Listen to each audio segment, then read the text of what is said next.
ಸಚಿವ ಸಂಪುಟ ವಿಸ್ತರಣೆ ಆಗ್ತದೆ ರಾತ್ರಿ ಚರ್ಚೆಗಳು ನಡೆದಿದ್ದಾವೆ. ಅಲ್ಲ, ಇದು ವಿಸ್ತರಣೆ ಆಗಬೇಕು ಅದು ಹೇಳ್ತಾ ಇದ್ದೀನಲ್ಲ, ಆಗಬೇಕು ಆಗಬಾರ್ದು ಅಂತಕ್ಕಂಥದ್ದು ಹೈಕಮಾಂಡು, ಸನ್ಮಾನ್ಯ ಮುಖ್ಯಮಂತ್ರಿಯವರು, ಉಪಮುಖ್ಯಮಂತ್ರಿಯವರು, ನಮ್ಮ ಪಕ್ಷದ ಅಧ್ಯಕ್ಷರಾಗಿದ್ದ ಡಿ.ಕೆ. ಶಿವಕುಮಾರ್ ಸಾಹೇಬರು ತೀರ್ಮಾನ ತಗೊಳ್ತಾರೆ. ಮೇ ತಿಂಗಳಲ್ಲಿ ಮುಖ್ಯಮಂತ್ರಿ ಬದಲಾವಣೆ ಅದು ಹೇಳಿದ್ವಲ್ಲ, ನಾವು ಇದ್ರ ಬಗ್ಗೆ ಯಾರು, ನಾನಂತೂ ವೈಯಕ್ತಿಕವಾಗಿ ಇದ್ರ ಬಗ್ಗೆ ವಿಚಾರ ಮಾತನಾಡಕ್ಕೆ ಹೋಗೋದಿಲ್ಲ ಅಂತ ಹೇಳಿದ್ದೀನಿ.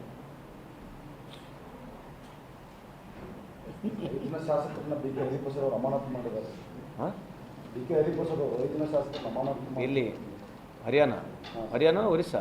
ಹರಿಯಾಣ. ಆಬ್ವಿಯಸ್ಲಿ ಪ್ರೊಸೀಜರ್ ಪ್ರಕಾರ ಯಾರು ಕ್ರಾಸ್ ವೋಟಿಂಗ್ ಮಾಡಿದ್ದಾರೆ ಅವ್ರಿಗೆ ನೋಟಿಸ್ ಜಾರಿ ಮಾಡಿ, ಅದು ಒಂದು ಪೊಲಿಟಿಕಲ್ ಪಾರ್ಟಿ ಏನು ಪ್ರೊಸೀಜರ್ ಇದರ ಪ್ರಕಾರ ಮಾಡಿದ್ದಾರೆ. ರಾಜ್ಯಸಭಾ ಸದಸ್ಯರು ದಿಢೀರ್ನೆ ಬಿಜೆಪಿ ವಿರೋಧಿ ಏನು ಆ ಥರ ಅಟ್ರಾಕ್ಷನ್ ಇದೆ ರೀ. ಮೋದಿ ಸಾಹೇಬ್ರದ್ದು ಲಾ ಆಫ್ ಅಟ್ರಾಕ್ಷನ್ ಹಂಗಿದೆ. ಸೊ ಹೇಳಕ್ಕೆ ಬರಲ್ಲ ಇದು. ಇದೇ ಈ ವ್ಯವಸ್ಥೆಯಲ್ಲಿ ಇದು ಸರಿಯಲ್ಲ ಅಂತ ನಮ್ಮ ಅಭಿಪ್ರಾಯ. But if they have jumped and they have gone, what we can say. ಆಯಿತಾ? Thank you.